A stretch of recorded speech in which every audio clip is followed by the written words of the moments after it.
think of the modern eras in the Pokemon TCG, the first one that comes to mind is the Sun and Moon era. And when I think of that era, I think of the tag teams, the cards that revealed what we thought wasn't possible, putting two Pokemon in one card. In short, they were all a massive success, and I feel it is only reasonable to say which ones I believe are the 5 best ones. First, we got Mewtwo and Mew GX, number 5. This card was an amazing card.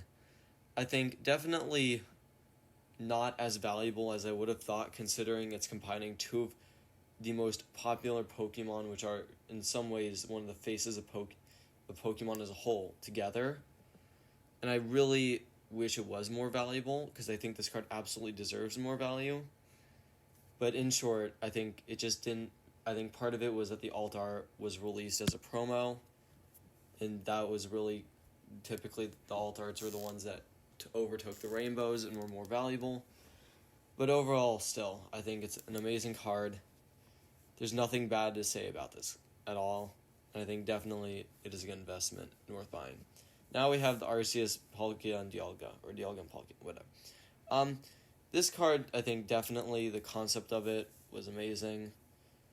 It fits the Pokemon really well, and I think that's what boosted it in popularity. And really, even though it was in the last Sun and Moon set ever released, it became very valuable. Also, it was one of I think 2 trios of Pokemon, or where 3 Pokemon were in a tag team. I think the other one was Cleffa, Igglybuff, and something. Please leave that in the comments if you know. I'm sorry, I forgot. And I think this card just, anyway, has taken some drops. I guess maybe not since, I think maybe since, definitely in September, it's taken a hit. And I think this card just deserves more value considering its design, it being 3 legendaries that fit so well together, and definitely is underrated. Next, we have Magikarp and Wailord. This was just, I think, very valuable. The concept art, again, looked really cool, fit the card well.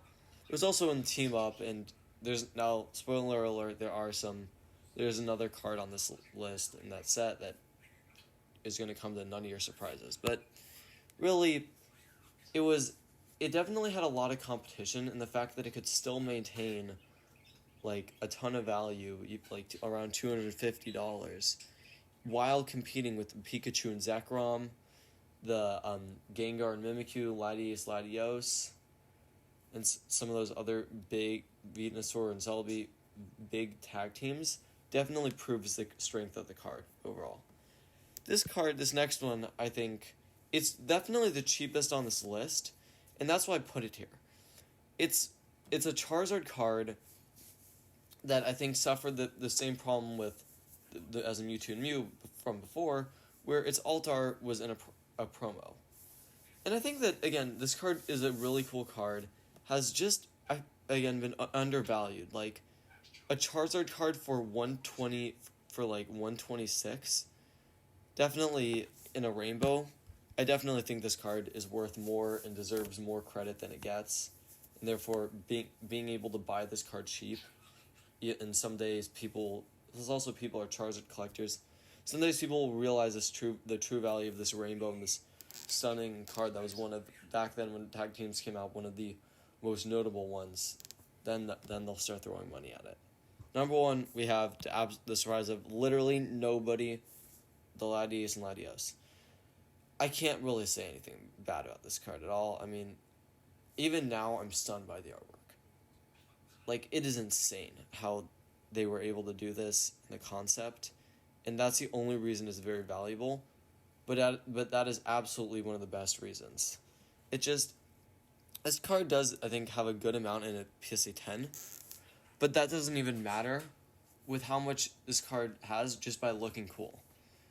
I mean, the fact that this could outgrow a Charizard tag team, some of these other popular tag teams. I mean, yeah, Mewtwo's. I mean, what else? There's got to be, even a Garchomp. Just so many tag teams, and this one just came out on top because of its stunning art. And I think people still admire it. And even now, even though it's so much money, it's like $700, you're getting some of the best artworks ever printed on a Pokemon card. People will always, understandably and reasonably, pay a ton of money for this, making it an amazing investment. Anyway, thank you guys so much for watching. See you next time. Later.